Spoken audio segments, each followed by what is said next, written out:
Welcome to the podcast, our friend Rebecca Tillett, the head coach at St. Louis. Rebecca, it's always great to see you. Thanks for coming on with us.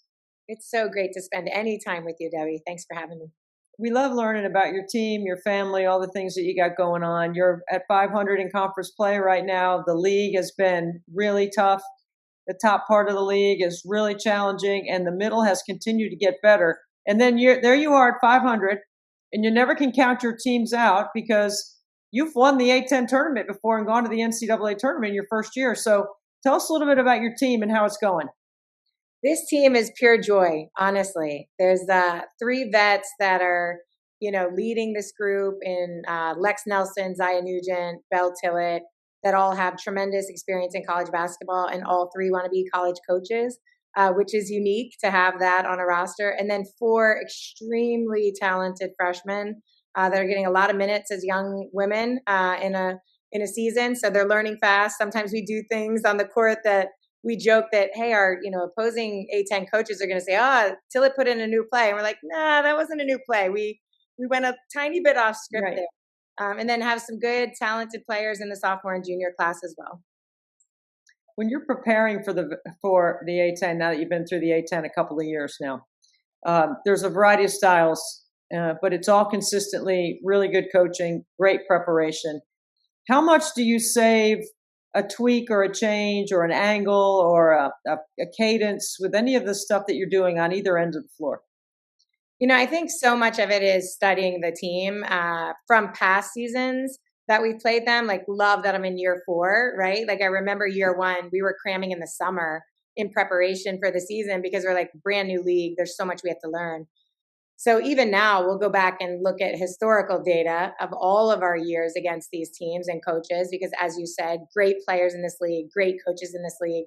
We say to our team every year, there's not going to be a team undefeated in our league, and there's not going to be a team that doesn't get a win. Like, that's just not how this league works.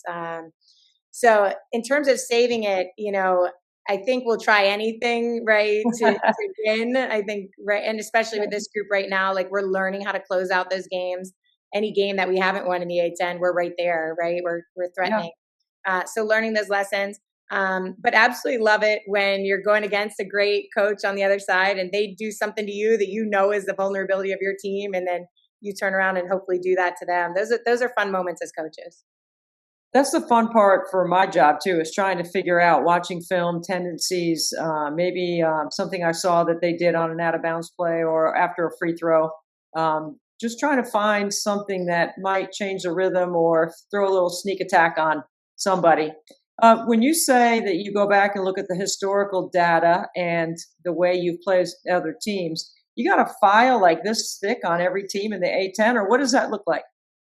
For us, it mostly looks like film. We love film here, and we will study the team or an individual player to the depth of what's available to us in order to find an advantage. I think when it comes, especially to our runs in the A10 tournament, to the WNIT run, like, we're studying really, really deep to find an advantage anywhere that we can. So I think film, of course, we've got the written data too, but I think film is just such a great reminder and teaching tool specifically for student athletes. How do you go about teaching with film? Do you do it on the court with groups, or do you watch it as a whole team, or how are some of the ways you teach with the film? It's funny, in the recruiting process, we do film sessions and you're watching the recruit to see, like, do they like this? Do they enjoy this? Because if they're going to come to us, they probably really need to enjoy it. We'll see it in multiple levels. I remember even as a young coach studying Coach K, and they would roll the TV card out on the court. So we have some on-court film sessions. We have before practice film sessions, after practice film sessions, depending on the day. And then sessions with your scout or your position coach or the scout coach or the defensive or offensive side of the ball. So a tremendous amount of film available. And we have a lot of players that watch additional film on their own.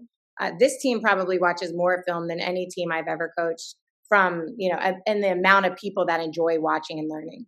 So they must enjoy the game, because that's a lot to take in, and they must enjoy watching other teams. So who's the best scout on your team as in terms of players? Who gives you the best feedback? Oh, yeah. In terms of preparation for opponents? Yeah. It's definitely those three, Lex, Zaya, and Belle. Like, they were watching every summer workout together of our own team in preparation. They traveled to watch the Fever play, the Wings. They drove together to watch that. So they just have watched so much basketball. They'll send plays in the group chats, either the whole team group chat or a group chat with me about what they want to do. So I think those three are always looking for what can we do. That's pretty cool. And by the way, I think you were in the building when I was in the building for the Fever, and I did not hear from you. So I'm going to give you a hard time about that because, I just finished my 20th year with the Fever, and it's so fun. It's so exciting in the building. I know your kids had a good time showing up there. They did. They did. What do you think about where the A10 is on a national perspective? That there's so much respect for the coaches and the players in the league. And especially, I've been asking a lot of coaches about Maggie Dugan, who has a legitimate shot to be an All-American, one of the top 10 players in the country. I don't think it takes away from what you're doing if you're talking about how good Maggie Dugan is. I think it's a matter of respect, but I think that respect carries forward nationally to elevate the whole league. Absolutely. I think first on pace for the league, when I first entered the league, I know we were talking about getting the A10 back to multiple bid league. Obviously there's a long history of success in the A10. And I think last year our teams went and, did some damage in the tournament and showed both tournaments in the WBIT as well and showed, what our league is capable of doing. I don't think there's a lot of teams that want to match up with an A10 team in that type of environment.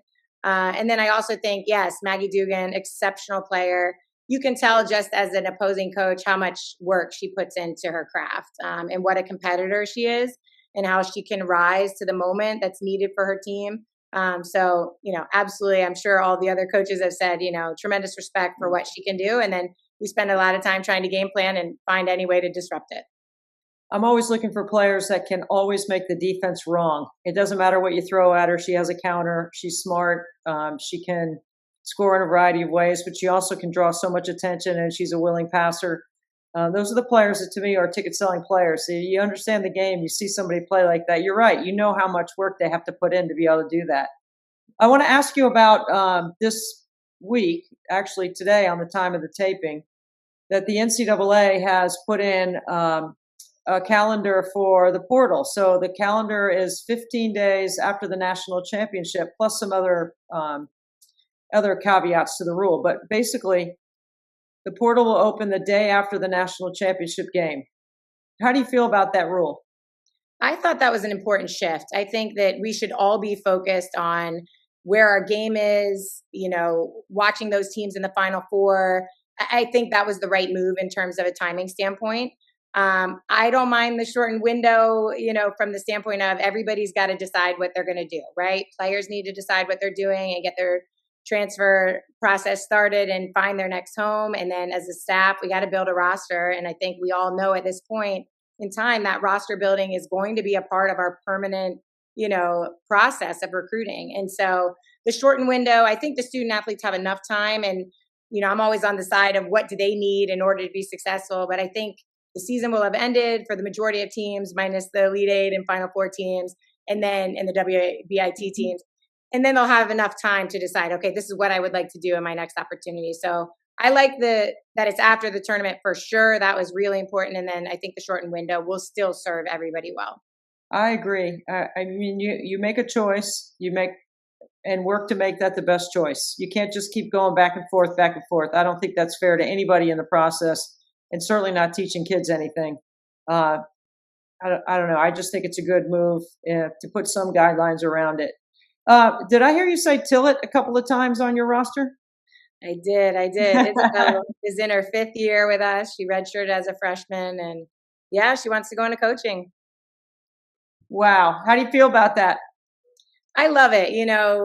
With your kids, you just want them to find their passion, and to watch her over the course of her time, at our previous institution and then here at St. Louis, like she eats, breathes, and sleeps basketball. She's watching it constantly. And she had there's always an opportunity to go to one of your classes and be inspired. She took a class last year with one of our professors here at St. Louis, and he brought in multiple speakers, including athletic directors from other institutions. And she was just fascinated by all of it. And so then you see your we want that for our student athletes. And of course, I want that for my daughter. Find your spark of passion and go out in the world and embrace that. Just never know who is going to stimulate your kids in a different way, along the same lines of the similar message, but finds another piece of the message that gets them thinking in another direction or headed in the right direction. I'm so glad that we got a chance to spend some time, Rebecca. I really appreciate and respect everything that you do. I respect your family. I love that your daughter wants to be a coach. I think that's exceptionally cool. Does she want to be a GA? Can we get her a GA job? Right now. Let's put it out there. Listening, there's already one that's already talked to her, so we'll see. Let's go. Well, she can be recruited to be a GA, so it's not just like we'll just take you. I mean, you're going to get a good one. That's right. That's right. That's great. Well, I know anybody who's a coach's kid always has certain special qualities about them, and everyone knows what those are about being a good teammate and understanding their role and, sacrificing for the greater good of whatever it is that your cause is or your mission is. And that's your family. You guys have consistently fought the good fight around your son. Give us an update. Yeah.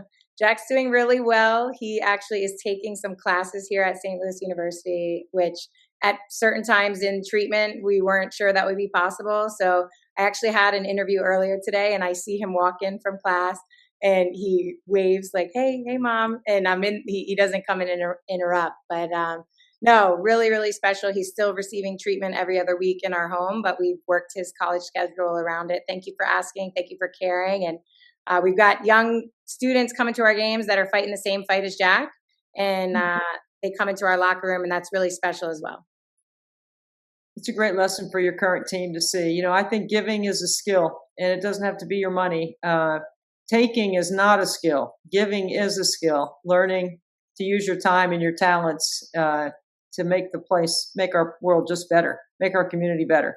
And that's what you're doing. We are glad to have you on the podcast, Rebecca. Thank you for being with us. Well, thank you, Debbie. And that's what you do in every part of life that you touch. So thanks for being an inspiration to so many. We're on the same side. We're on the same team, all of us. Sometimes we just don't know it, but we are. Rebecca Tillett, the head coach at St. Louis. Thank you for being with us on Nothing But Net.